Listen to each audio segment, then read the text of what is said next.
Ladies and gentlemen, welcome to the special delayed edition. Check the Wire, Northernlion. Myself, DanGheesling. First and foremost, if you're tuning in after the fact on audio only formats, it is delayed because of me. An unexpected medical deal. Everything's all good, but thank you guys for being patient. And that's why the audio feed was late today. Ryan Gary, what's going on, Hello. man? Not much. Just normally I wake up on Tuesdays and just kind of hang out till Unity. So it's nice, honestly, to have something to do. Well, I'll tell you what, I appreciate your flexibility. And I was talking about this early in one of the live streams. I said, Ryan Gary's level of professionalism, it's one of the main reasons I like working with you. If something's up, you're like, yeah, we can be malleable. It's not like, well, you said it was at this time, so at this time every single week. What's good? Give me some updates on, did you get the owlet? Oh, dude, it's a whole, it depends how long you want to talk about it. So check it out. The owlet was out of stock in America. And what it is, for people that are not aware, is like a newborn's sock that also monitors like their vital signs, like oxygen access and stuff like that. And then it connects like to your smartphone, I think, so it'll send you an alert if it's like, hey, your kid's in trouble. So they didn't have it in Canada, so we ordered it in the US to our sister-in-law's place, along with a bunch of other stuff to then have it shipped to Canada. We just found out, so we bought a car seat in the US that's apparently like super sick. When I was looking through the baby book stuff, it was like they will not let you leave the hospital unless you have a car seat that has like a stamp from the Canadian Safety Association. So I was like, does this car seat we bought is not approved in Canada, is only approved in America. So we had to go buy another car seat that's got the Canadian seal of approval on it. Meanwhile, the American one is still en route to us, along with the owlet and other stuff. You know what you could have done to get the Canadian seal of approval? Well, if you could have just put this on your American car seat and would have worked? Just embossed it. Just put that on it right there. I'm holding up Ryan Gary's logo decal for our audio listener. That gets you in and out. Passport. You don't need. You walk up with this, you can go anywhere you want. And then so we got all that, but we also had like baby class on, like prenatal class on Friday. So we had learned a lot of information about what our lives are going to look like in a few months here. And what signs to be worried about and what signs are gross but totally normal. Did you, just to clarify, it's not a class where you go, no, it's not Le Mans. Yeah. Le Mans 24 hours class. It's more like, hey, here's the segments of your life that. Yeah. I mean, like 95% of it was stuff that Kate has to do. And then me just going like, huh? Yeah. And then like 5% of it was like, is going to cry a lot. And here's what to do about it. I was taking notes during that section for sure. Can I ask you a question? It may be extremely personal, but I'm going to ask it anyways. Are you going to watch like you can look, like you can be at the shoulders or you can be at the action end? Have you decided what end you're going to be at? I'm going to be at the shoulders, I think. I don't get like queasy or weird about medical stuff, honestly. First, I don't even know if you can be at the end. Can you be at the end? Well, you can you can be like, I mean, you can't be there. I thought there's like a team of doctors there that all need to be at the end. You can just sidle. Yeah, you can look. I think I'll stay at the shoulders probably, because it's not. I don't really want to see it, for one. Isn't like, even if it doesn't bother me, I don't want to see it. But on the other hand, I also think it's important that I'm there for Kate, as like her only form of moral and emotional support in the moment. So I think it's better for me to be at the shoulder. It could be a game time. I was kind of the same way. I'm like, it's a game time decision. You're like, hey, look, you got a chance to look at a 1 in a million loot box that you probably never get to see again. You just, And well, did you do it the second time, or I did it both times. Really? Well, like part of it too is like I wanted to get a glimpse to be like, hey, is it a boy or a girl? Because we didn't know going in. I'm like, you didn't know going in? No, I had no idea. I'm like, I want to. That's the ultimate loot box. Yeah. So, anyways.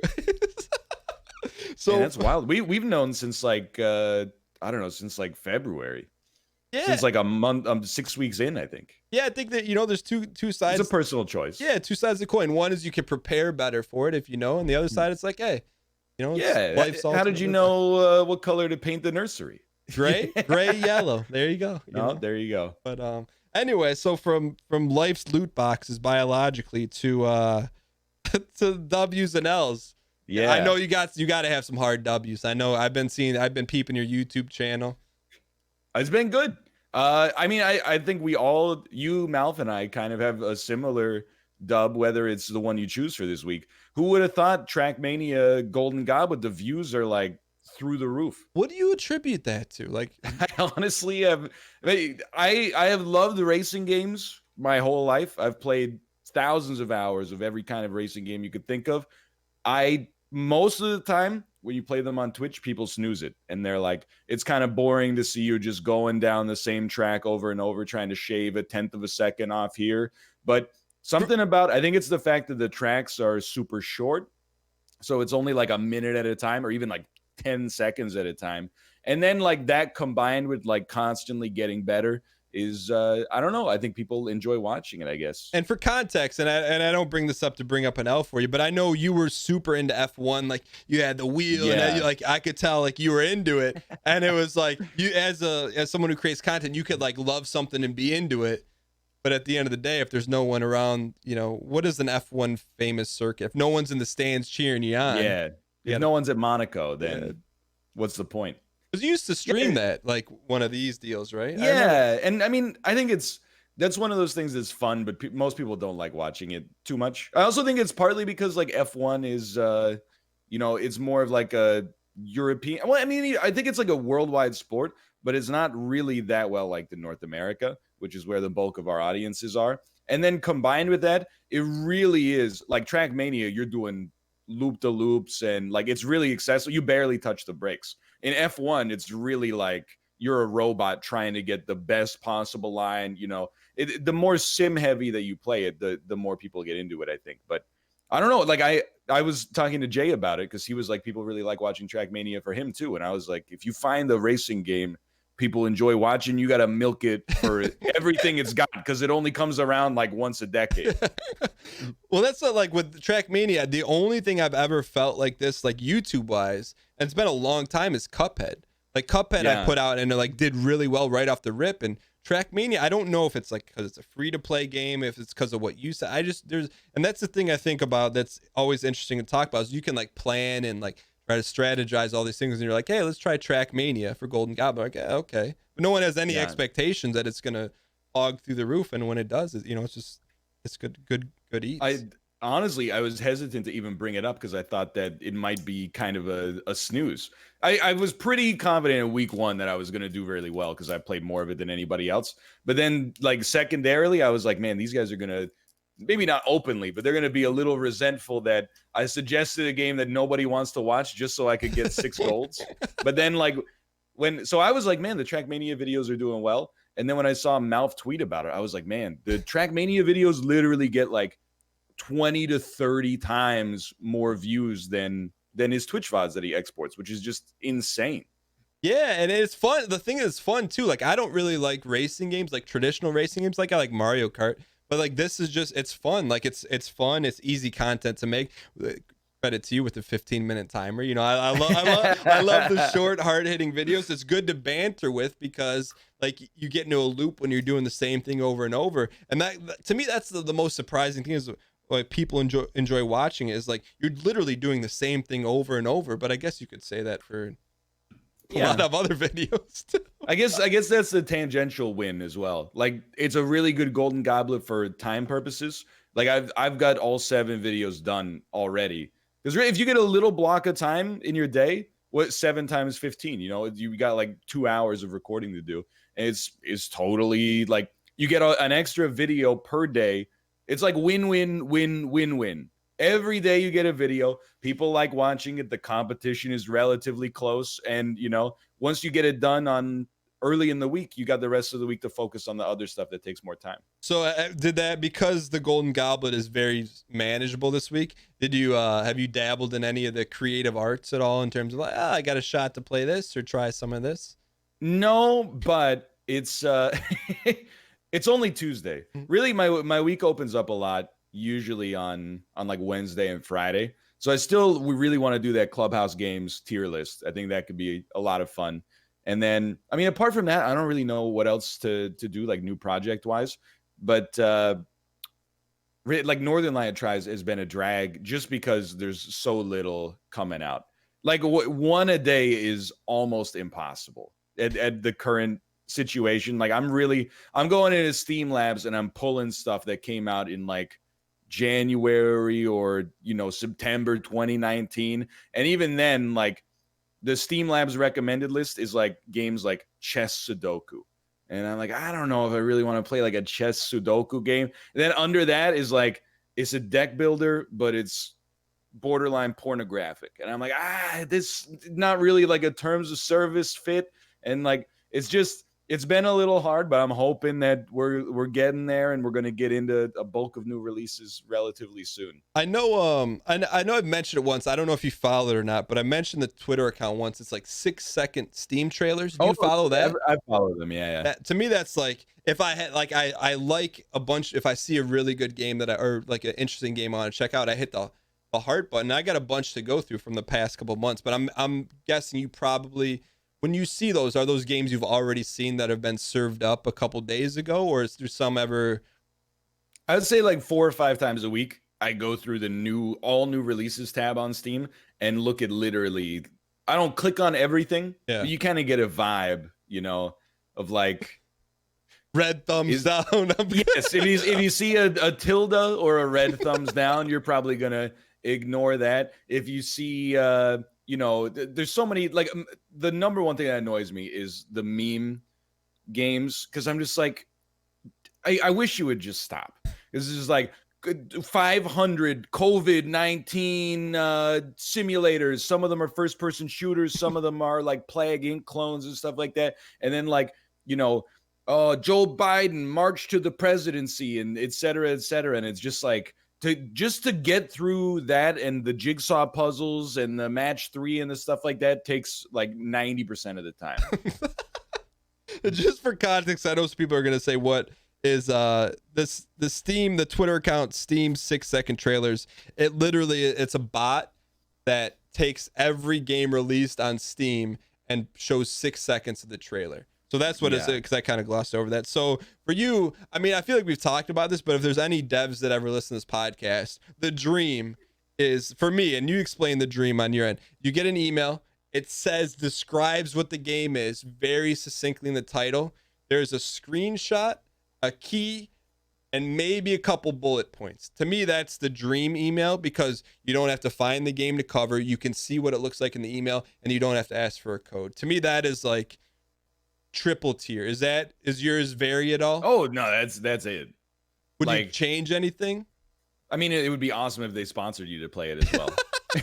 But in the real world situation, yeah, I would say like the number one thing is, especially just giving the code in the email, which I'll admit is selfish, because you probably end up with a situation where you're sending out hundreds of codes that never get used. But I mean, what does that cost? 0, I think. I'm pretty sure that Steam just gives you as many as you want, and you can just request more.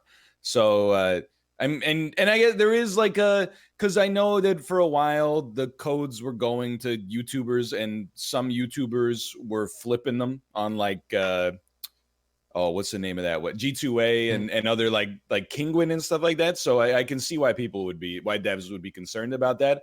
But like, if like a game that looks okay comes in with a code, and a game that looks good comes in and is like, email us if you want a code, I'm playing the one that looks okay first, and then the other one, sometimes I'm just like, I'm not gonna say it's not worth it, but so sometimes it's like, I've got time right now. It's 2 p.m. in Vancouver. I look where you're from. You're in Sweden. I'm like, oh, you're asleep right now. You're not gonna get back to me for like 10 or 12 hours. I'm gonna do the frictionless one. Yeah, and it's just, we're not telling you how to do your jobs. We're just saying, if you want to serve it up on a platter, we'll probably eat it if it's easy to eat, right? Even if it doesn't taste that good, we'll probably still eat it.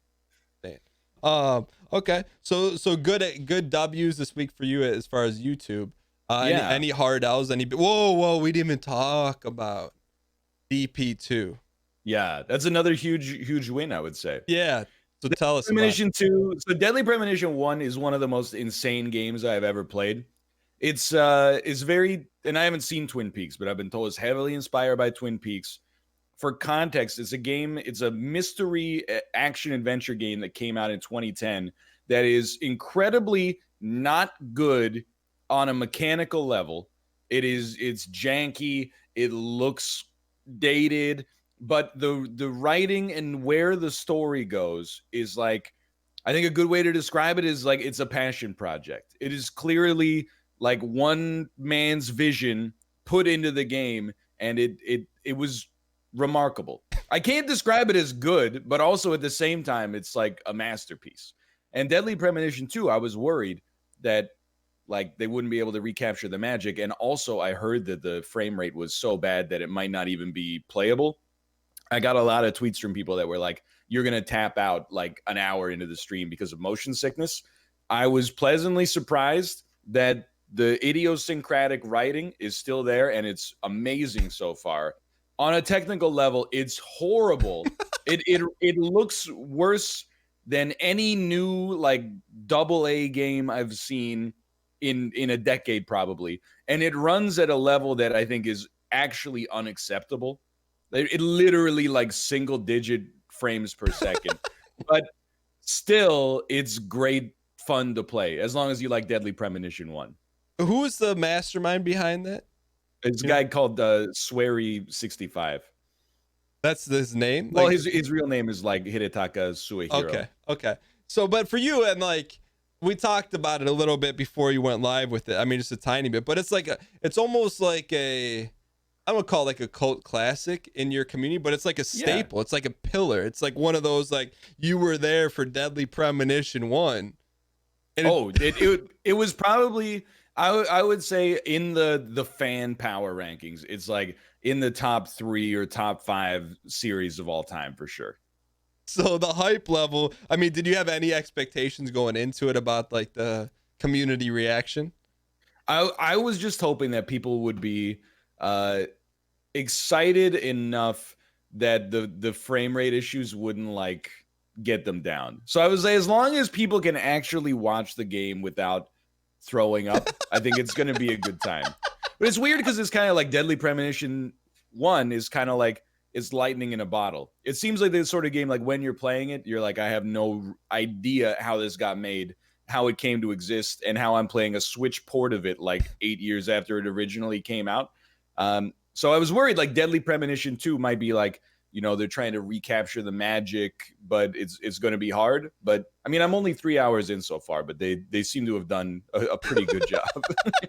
Well, they've had 20 years to write the perfect script, right? Exactly. Yeah. And you could tell by the writing, they've poured over every line, every word. Are you saying that facetiously, or are you being yes? All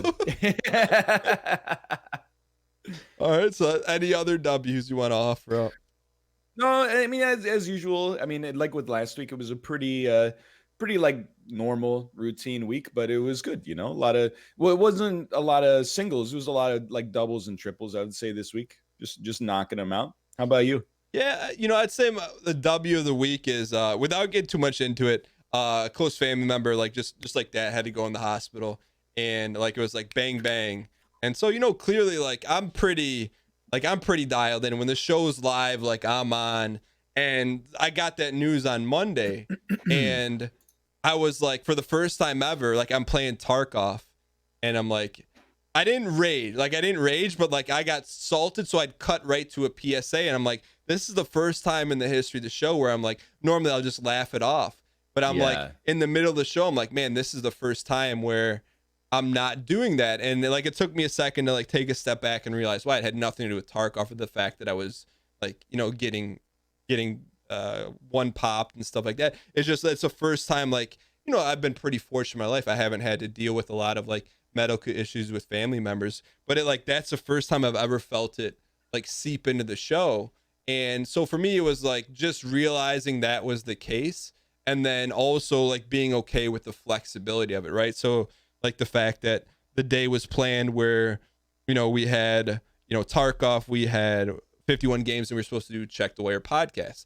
And I'm like, send you a message. I'm like, hey, dude, like, I can't do it. I got to go to the hospital. You're like, yeah, cool. No big deal. So I think just like having the flexibility to do that, but also like reading my own emotions and then being okay with like, look, I hate canceling anything. Like I hate the fact that like this audio podcast is going to like, normally it's up at 6 a.m. on Tuesdays, but it's going to be up whenever the show's over. Thanks to Tyler, the producer. Like I hate that. But at the same time, like I learned like, what are you going to do, man? Like you can't like beat yourself up over it. So like as hard as, it's been like an interesting week thus far, but just being able to process that and like take a step back and be like, all right, look, the show still goes on. And I tell you, I'm super appreciative of the fact that like, hey, we squeeze this in, because I don't know how you feel about stuff, but I feel like if you have something going, right, like whether you have an Isaac episode a day or Spelunky episode a day, or the fact that, we haven't missed a Tuesday production of the podcast coming out on Tuesday. I feel like as soon as you break that streak, I feel like,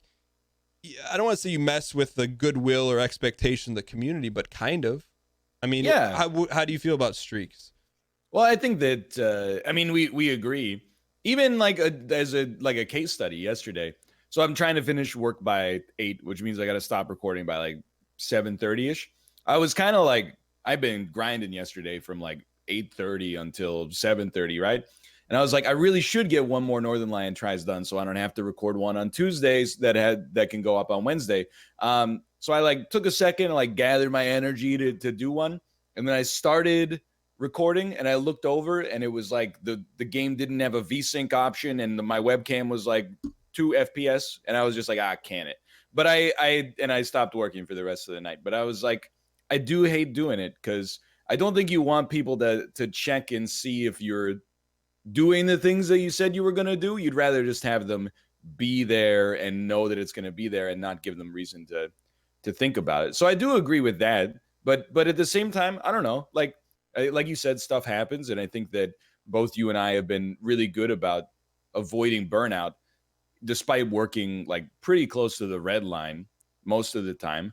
And I think part of doing that is recognizing, like, if stuff happens in the background, you might have to pivot. You might have to unexpectedly take, a half a day off or miss something. And, as long as you're doing it predominantly for good reasons, I think that people are beyond understanding of it. Yeah, and like there's a part of me, and I don't know, I'm trying to think how you've handled in the past, but like I didn't want to tweet that out. Like I didn't want to tweet out the reason why Check the Wire was canceled. I don't know, like for me, and I don't know if it's like I don't know if it's like a weird, I don't say weird, but a sympathy thing where like that's not the point of it, is to not be like, oh, like I know people say, oh, sorry you're going through that, but that's like, I don't know, I'm super hesitant to share that kind of stuff, because I don't know. I feel like I don't want to say use it as like an excuse. I'd rather just say, hey, look, something came up. But how do you, like, when you have to cancel or change something, what's your level of comfort in sharing the details on it? I mean, usually I do say what it is, but I probably wouldn't say like, the exact specifics of the situation, but I would be like, hey, we had like a, medical emergency come up, or something personal that's unforeseen but urgent that has to be dealt with. I would probably say that, but I do understand where you're coming from, that like, and we've both talked about it many times in the past. Like, you don't want to be on social media like anytime something goes wrong, and because it's not even that like you're making the tweet to try to get sympathy, but just getting the sympathy feels like you're like, that's not why I put it out there. I put it out there to keep people kind of like, to give them a bulletin about what's happening, not just to have people reply and be like, be strong or whatever. Yeah, and that's my concern too. And it's not like I'm super appreciative of support of the community, but then the other thing is too, is like, I don't want the next show to be about, hey, is everything okay? Because to me, that's not my job. Isn't to like, my job is to entertain and distract you, not vice versa. You know what I mean? Like, I don't want that to be a focus of the show. So it's like, in my head, I'm like, hey, how do you not make a focus of the show? You don't talk about it. Or just I will say, like, for what it's worth, I was there in the stream yesterday when you had that moment, and not for a second was I like, this guy's raging. I mean, the way that you, for context, he got like tapped 10 seconds into a PMC raid in Tarkov, and like he just got up and walked away and played something, and I thought you were just playing it for laughs, honestly. Yeah. So I mean, I would say that you did the exact right thing in that situation, because I don't know about you, but like when the streamer gets angry, and I've been guilty of it, definitely, but when the streamer gets angry, there's like little anger is okay. Completely over the top rage can be hilarious, but that weird, like there's a big awkward ridge in the middle where it just makes me feel awkward. Yeah. Where if somebody like dies and they're like, I hate this piece of crap, like they go off for Fix like the hours. servers. Yeah, exactly. I'm just like, yikes. No, So I think for you to play it off right rather than slip into that awkward moment is good. yeah, like I appreciate that, but for me it was like my level of like normally I'll just laugh it off, like a big, because I don't care, like you care that you lose, but like you laugh it off, and I just like I didn't have the laugh in me, so I'm like, okay, what do I do? Like I can't sit there and be like, because it's still for me it's still a game, and like I don't take anything too serious, but I don't know, it's felt like just like like your emotional tank to put on a show. It's like we talked about, like when a show is over, when you're done streaming, it's not like you're gonna go like tap dance and like put on a comedy routine. Like you're spent, and I felt like that when I went into the show. I'm like, I'm going into fifth gear, stepping on the gas. I'm like, the car's not moving. It's time to like jump out of the car or something.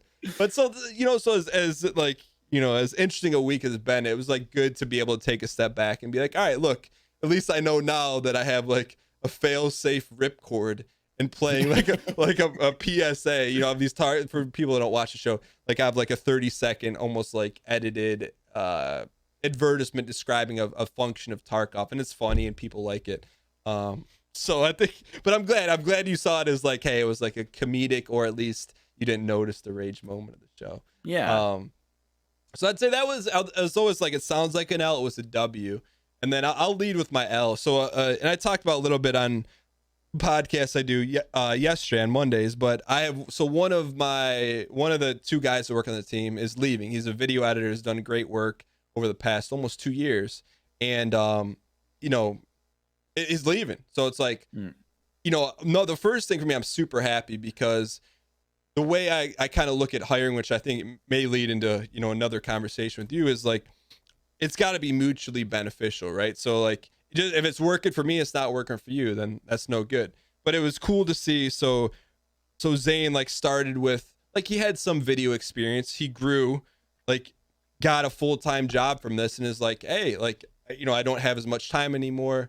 And like, I think I'll do like something more in depth on it. But it's like, hey, I'm happy that he's leaving, which sounds weird. Like, I'm happy because like he's like kind of moved the needle on where he wants to go and what he's doing. But also at the same time, it's like, I'm not happy he's leaving because it's like, I want him on the team. You know what I mean? Not like selfish, like he just does great work. We have like a nice process. But at the same time, so with that, it's like, okay, it's been what I did this time. And I feel like you influenced me a little bit. So now I'm looking for a new video editor. I tweeted something out and said, hey, I'm looking for a new video editor. Just send me your reel. Which last time I said, hey, make me something. Yeah, make me something. Yeah. And like that you directly influenced me to do that. And the cool thing is that I just got a lot of like natural submissions from people in and around the community, that it wasn't like I didn't need that, like I felt like it worked well the first time, but I don't know, just having that conversation, it just kind of changed my approach. I think it's a good adjustment. Yeah.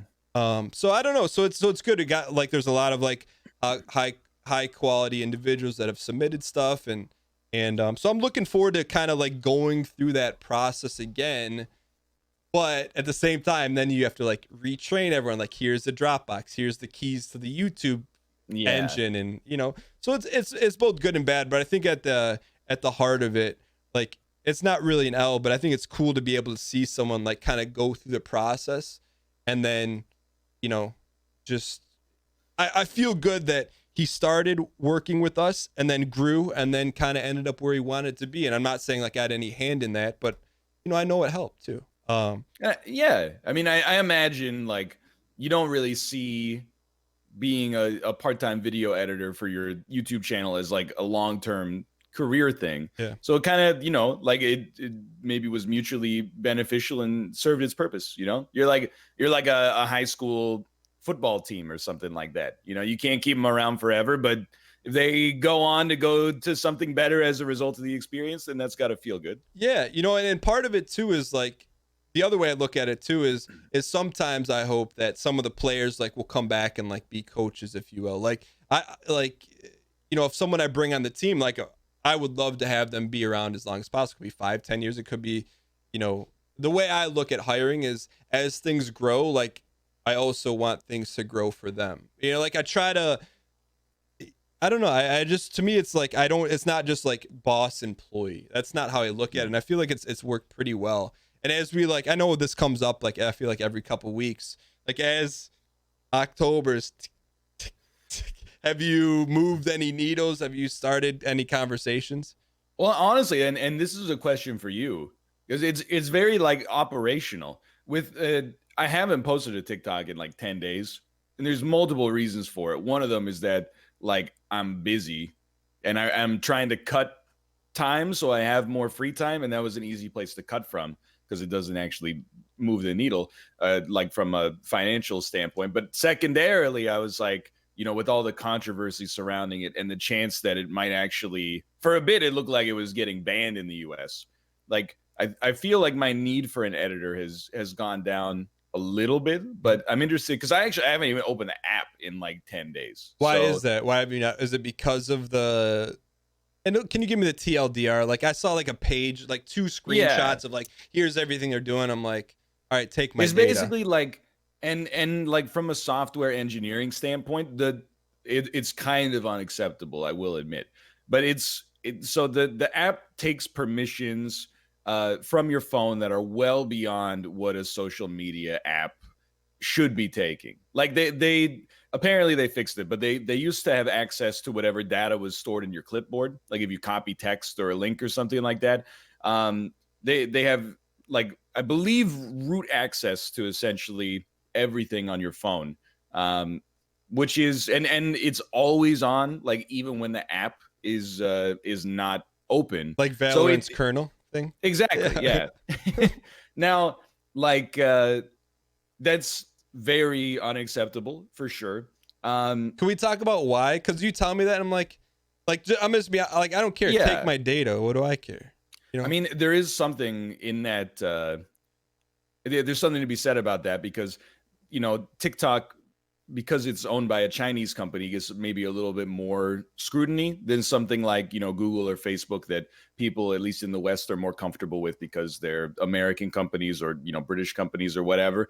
But I mean, the odds of it affecting you as an individual are probably relatively low, in my opinion. However, the ability for them to use TikTok to gather a lot of information on a lot of people and then, possibly use that for like either tracking people or like profiling people based on their interests, because they have like a lot of data about what you like based on what you scroll through and what you watch, or alternatively using the platform to like censor that information, like we saw a little bit during like the Hong Kong protests. And then it's for Black Lives Matter and stuff. It's been, some people have said that it's been censored and some people have said that it hasn't. So it's I think there's genuine privacy concerns for sure.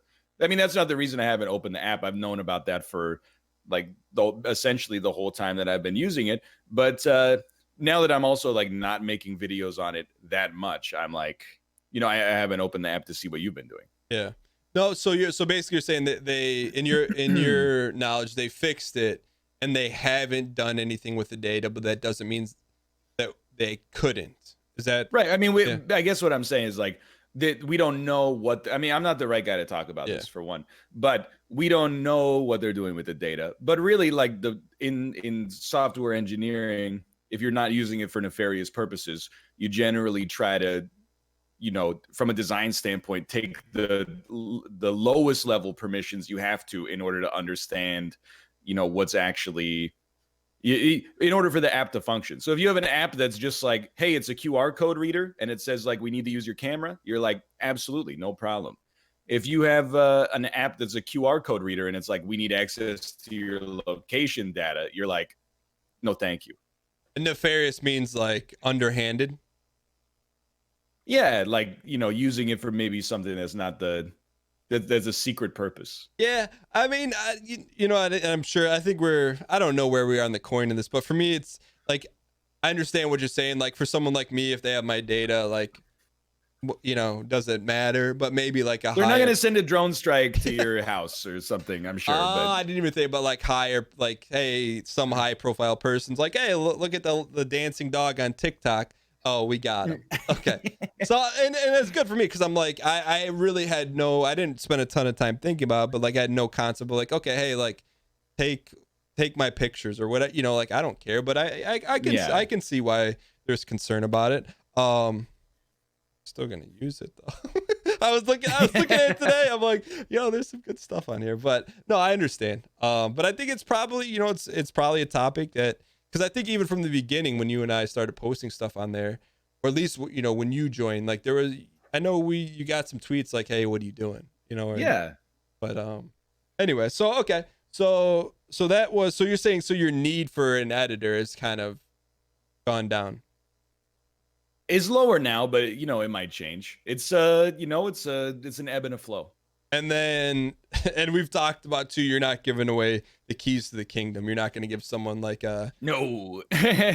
All right. I would give people. I mean, I think what you got going, where you have like a communal Dropbox set up, and then me posting it is fine. Yeah, I think that's good. Well, that's what no one posts anything. So on like the logistics side, for me, no one posts anything on any channels for me except for YouTube channel 2, which is just VODs. But no one like has access to my social media. But I'm talking about like, and I saw this, I think I saw Force Gaming tweet something like he was looking for and it's the first time I heard about someone looking for someone like that is it's called a YouTube channel manager.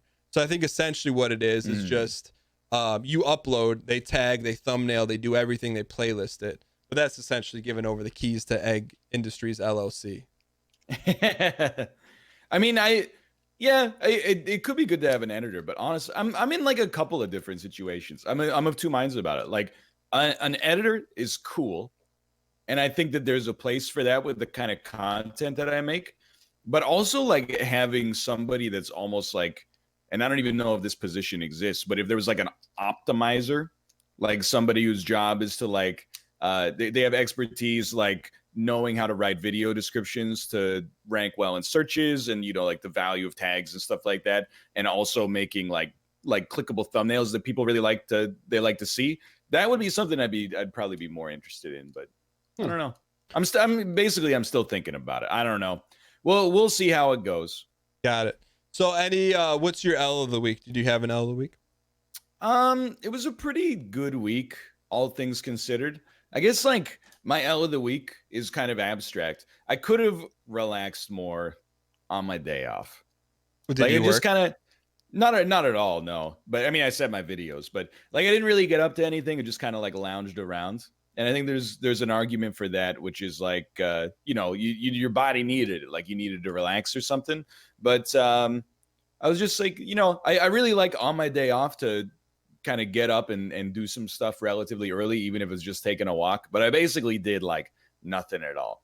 So I don't really think it's a big L because I left the day feeling pretty refreshed, but could have done more. So from L's to I'll call it a hard W. We have not, I have not asked you about it on the back channels. Yeah. I know you did a video on it. I am high as a kite on this game. Yeah, I know. Yeah. Neon Abyss. I know you. So you did one video on it. So Neon Abyss, people that don't know, it came out. I got access to it on July 10th. A lot of people got the keys early. The game released on July 14th. In my opinion, it's the best roguelike that's come out in the past year. And it's a better Gungeon, which I know are strong statements. But to be able to play a game that comes out kind of out of nowhere, and it's really well done, a lot of attention paid to detail. It's fun. Like I was really surprised by it, but we have not talked about it at all. What was your take on it? I mean, I think it's good. Let me rephrase. I think it's good. I would not feel comfortable calling it a better Gungeon yet, but I'm also like, it's early, I guess, is where I'm at. When I was playing it, I was like, this is a great game. And you kind of get a feel, like I play a ton of roguelites, Yeah. especially on Northernlion tries, and you get an idea of like, this is S tier, you could play hundreds of hours. This is okay, you could play, 10 hours or something like that, or 50 hours even. And then you're like, I'm going to play one and never touch it ever again. I think Neon Abyss is closer to the 100 hours than the like 10 hour side for sure. I personally would not call it better than Gungeon though. I mean, Gungeon, I got like 200 hours in. I think Gungeon is a masterpiece. Okay. I'm just gonna put it on ink right now. Give Neon Abyss a little bit of time. It's like Novocaine. I'm not gonna say you're gonna amend that statement, because I feel like Gungeon, I don't want to say is in the pantheon, because that's a whole nother conversation. But I'll bring it up to you. We had a conversation the past week during our live Twitch show. We have this voting bot for people that don't watch the Twitch show, where chat can live vote. So I'm like, hey, let's name the top 3 roguelikes of all time. It's got to get a super majority. The game has got to get a super majority to get in there, which is like above 75%. Only 2 games got in. Were you there for that show or no? I'm spoiled on it. Okay. Yeah. Okay. So only 2 games got in. One was Isaac. The other was Spelunky. Yeah. Would you put Gungeon in the pantheon? No, I put Slay the Spire there instead. I mean, I think the Pantheon has like maybe 6 or 7 roguelites. Okay. Which, in your opinion, what are they? I mean, Isaac, I think is, and this is very clippable. Yeah. I don't think Isaac is that I think in terms of where it's at right now, compared to everything else in the Pantheon, is actually kind of poorly designed. Isaac? You said Isaac is poorly designed? I think it peaked maybe like at Rebirth or like the first DLC, and then it's gotten a little bit bloated since then, but it's still in the Pantheon because you can literally play it forever. I think it's the kind of game that's just like, I'm trying to think of the best example here. It's like you're building on top of a foundation. The foundation is really good, and then the next level kind of like it got built 3 degrees to the left, and then the next one got built like 6 degrees to the right to compensate for it. And now the game that's left, in my opinion, has way more items than it started with. However, it's a little worse from a design standpoint than it was when it came out, in my opinion. But it also laid so much of the groundwork for all these other games that there's no question in my mind whether it's part of the Pantheon. See, I'm shocked because I've never heard you say that. Like, I've never heard you come on and say, like, I thought you're like, yeah, it's a no-brainer, it's in there. But you're like, hey, it's in there, but it's not in the upper echelon. So look, Edmund, if you're seeing this, still give him an early key. It's please. Not an insult. Give him an early key. So that's in there. What else is in there for you? Okay. I mean, and this one is slightly contentious, but Slay the Spire is genuinely like one of the best games of the 2010s. And it's inaccessible in the sense that to really appreciate the quality of Slay the Spire, you have to play a lot of it to understand how tight it is from a design standpoint. So like literally in Isaac, it feels like they have an item and they're like, whatever, just put it in. Your tears turn yellow and don't do anything, and your guy farts sometimes. In Slay the Spire, every card has a purpose. Every upgrade is like, specifically tailored to not be so powerful as to make the run easy, but to still be powerful enough to make it decent. And, like it's every enemy counters a specific build and gets countered by a specific build. It's really, Slay the Spire is amazingly designed. It's the anti-Isaac in that sense. So, I mean, I know you weren't in the dev room when there were in the planning meetings, but you think in the flow chart of game design, you think if they had like almost like Magic the Gathering, hey, here's a card, here's what counters it, here's what does it, here's what it synergizes with, here's what beats it, versus Isaac, you're just like throw it against the wall and Salt Bay. So, but here's my pushback. Like, it's a card game. It's a card game. It is a card game, yeah. And but here's the thing that we disagree on this, because for me, I like a card game because it means that you can balance it almost objectively, instead of in something like Neon Abyss or Gungeon or Isaac. It's hard to balance it in a way that is both fun but also reasonably challenging, because of the fact that there's huge variation in a person's ability to dodge, or whether and I think people like that because it's performative. You can pog out of your mind and win a run you shouldn't win, whereas Inspire, if you construct your deck badly, you're just kind of screwed to begin with. So I do understand that, but I'm more of I like the kind of analytical design of a card game. See, and that's where like my pushback is. Like, I think it's a great card game with like a little bit of roguey in it. But I feel like, yeah, like you said, like there's no way out. The determining factor of, and maybe why I don't like it, the determining factor of whether or not you win Inspire is DAE. It's your brain. Where like, yes, in Neon Abyss or Spelunky, you can make a bunch of mistakes, but if you pog out of your gourd, you could still find a way to win. In Slay the Spire, it's no action. It's like, it's true. But at the same time, when I don't want to say I didn't enjoy Slay the Spire, because I enjoyed playing it live on Twitch with chat making 85% of the decisions for it. Yeah, because then you can win. But so that's why. Okay, so as we wrap here, so you have Slay the Spire. That is the pinnacle. Okay. I would say, okay, like let me, because otherwise I'll talk for half an hour. Here's my pantheon roughly: Isaac, Rebirth, not Flash Isaac, Slay the Spire, Enter the Gungeon, FTL, maybe Hades. I have to go back and peep Hades, but it's extremely great. And Spelunky, without a doubt. So I would say that there's 5 or 6 right there. And that's where I'm at, I think. So I've played like 40 minutes of Hades. Yeah. Give me the TLDR. And fair enough, I haven't given it enough time. What is so good about Hades? It's just it's a more fluid kind of combat system than something like Gungeon, where you're just holding the left mouse button down. It's more like it's like, did you play Dead Cells? I did. It's like the fluidity of that combat in Dead Cells, where everything kind of combos off of itself, but in an isometric and in my opinion, just a more enjoyable sort of package. And I don't want to make this a roguelike show, but I liked Dead Cells, but I felt like it was missing something. Did you feel that? Like, and I couldn't pinpoint. What do you think it was like? I don't know if it was like character or like feel or like thematic. I don't know what it felt. I just felt like it was good, but blank. I don't. Yeah. Did you ever reduce down what you thought it was missing? There's a couple of games that like I just, for whatever reason, don't hit me, if that makes sense. Mm-hmm. Like last year, Noida came out. Yeah. Which was the wizard roguelite with like physics. Yeah, exactly. Like magic and physics.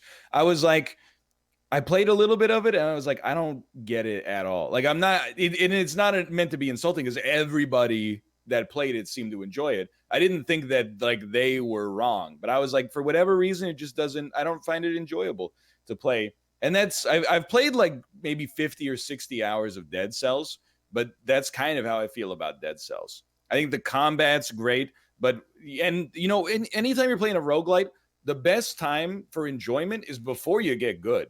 Because you're like, I don't know what's coming. I don't know, is this weapon trash or is this weapon amazing? And like, oh, I've never seen this arena before. But then once you get good enough that you've kind of like distilled it down to what you need to do, and it becomes a routine, it's a big struggle to maintain that kind of enjoyment. And it's kind of what happened to me in Dead Cells. The first 10 or 20 hours, I was like, this is amazing. And then after that, I was like, every run is exactly the same. So can you see, I mean, I know you said it's early and I'm not trying to hype up Neon Abyss, but could you see any of them? Could you see Neon Abyss sliding in there? I think I could do a series of Neon Abyss. I need the space, and the space would have to come from Monster Train. So I think Monster Train I like a lot more so far than Neon Abyss. However, when I hit level 25, which is like the top level of Monster Train, we'll probably move it, because it's, again, we've talked about it on the show all the time. Every time I cancel that 10 a.m. or change that 10 a.m. series, my intention is to play something for 5 or 10 episodes and then cycle something else in over and over and stay lean. But Monster Train is just, it's so good, and like it's amazing to play, and the analytics have been awesome, so I've played it for too long. But it's not even in that position yet where I'm like, I got to stone shard it and get it out of here. It's doing really well. But once that's done, probably right now the next candidate to slide in that spot is Neon Abyss, I would say. And then just to cap off the roguelike Pantheon battle, you got a battle between Slay the Spire and Monster Train, and only I think only one. I've been thinking about alive. the question a lot. Yeah. I mean, I think Slay the Spire is a better. I think Slay the Spire is a better game from a design standpoint. I think you could play it for thousands of hours and still be enjoying it. I think Monster Train is weird. I think a lot of the time Monster Train is more fun, because in Spire you take your cards, and your card that does 6 damage, you upgrade it, it does 9 damage, right? You take your shield that does 5 block, and now it does 8 block. Big whoop, right? Like you're just incrementally improving. Monster Train, you pop off. Like you go from having a trash default starter deck, you get 1 unit, you upgrade the unit, instead of being like 15, 20, like 15 attack, 20 HP, it becomes like 30 times 2, and every time you cast a spell, it gets armor or something like that. And it snowballs into a great position where like it's a little bit more fun in that sense. But I actually think that Spire is better, quite frankly. Wow. So you don't think so? Maybe I was asking the wrong question. The question is, could Monster Train overthrow Spire in the Pantheon if there's only room for one card game, or you think Monster Train's on the gate trying to get in? I think if Monster Train adds more content, like more boss variety in particular is a big one, and like because it doesn't have a dearth of content, but it could use a little bit more, I would say. I think it has a chance to be up there for sure.